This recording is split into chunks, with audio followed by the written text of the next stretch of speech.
ছবি ব্যবহার করে প্রতারণা করা হচ্ছে। মুখ্যমন্ত্রীর ছবি ব্যবহার করে ভরসা জেতার চেষ্টা করা হচ্ছে। ঋণ প্রতারণা থেকে এবার সাবধান করল রাজ্য পুলিশ। এমন কোনো প্রকল্প রাজ্য সরকারের নেই। বিজ্ঞাপনগুলি সম্পূর্ণ ভুয়ো, প্রতারণামূলক। সমাজ মাধ্যমে পোস্ট করে সচেতন করেছে রাজ্য পুলিশ।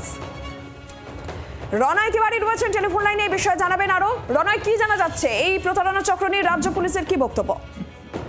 দেখো, রাজ্য পুলিশের নজরে এসছে একটি বিজ্ঞাপন, যেখানে বলা হচ্ছে যে মুখ্যমন্ত্রীর নাম করে এবং তার ছবি ব্যবহার করে বলা হচ্ছে যে তৎক্ষণাৎ ঋণ, সিভিল ছাড়াই ঋণ পাওয়া যাবে এবং সরকারি অনুমোদিত ঋণ প্রকল্প, কোনো কিছু যাচাই না করে এই ঋণ পাওয়া যাবে।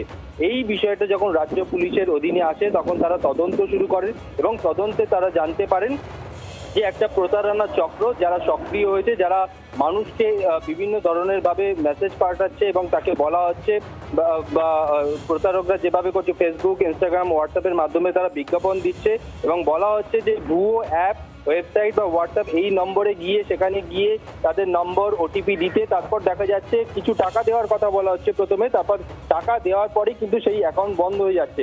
এই বিষয়টা যখন রাজ্য পুলিশের নজরে আসে তারপরই তারা সাধারণ মানুষকে সচেতন করার জন্য নিজেদের ওয়েবসাইটে একটি বিজ্ঞাপনের হিসেবে বলা হয় বা তারা যেটা বলে যে এই ধরনের প্রতারণার ফাঁদে যাতে পা দেবেন না। কোনো ধরনের যদি কেউ কোথাও থেকে যদি কোনো SMS আসে বা সরকারি ঋণের কথা বলা হয় তৎক্ষণাৎ যাতে পুলিশকে জানানো হয়। এটা পুরোটাই কিন্তু একটা ফেক এবং মুখ্যমন্ত্রীর নামে বা মুখ্যমন্ত্রীর তরফে বা সরকারের তরফে এই ধরনের কিন্তু কোনো প্রকল্প বা কোনো ঋণের কথা বলা হয়নি।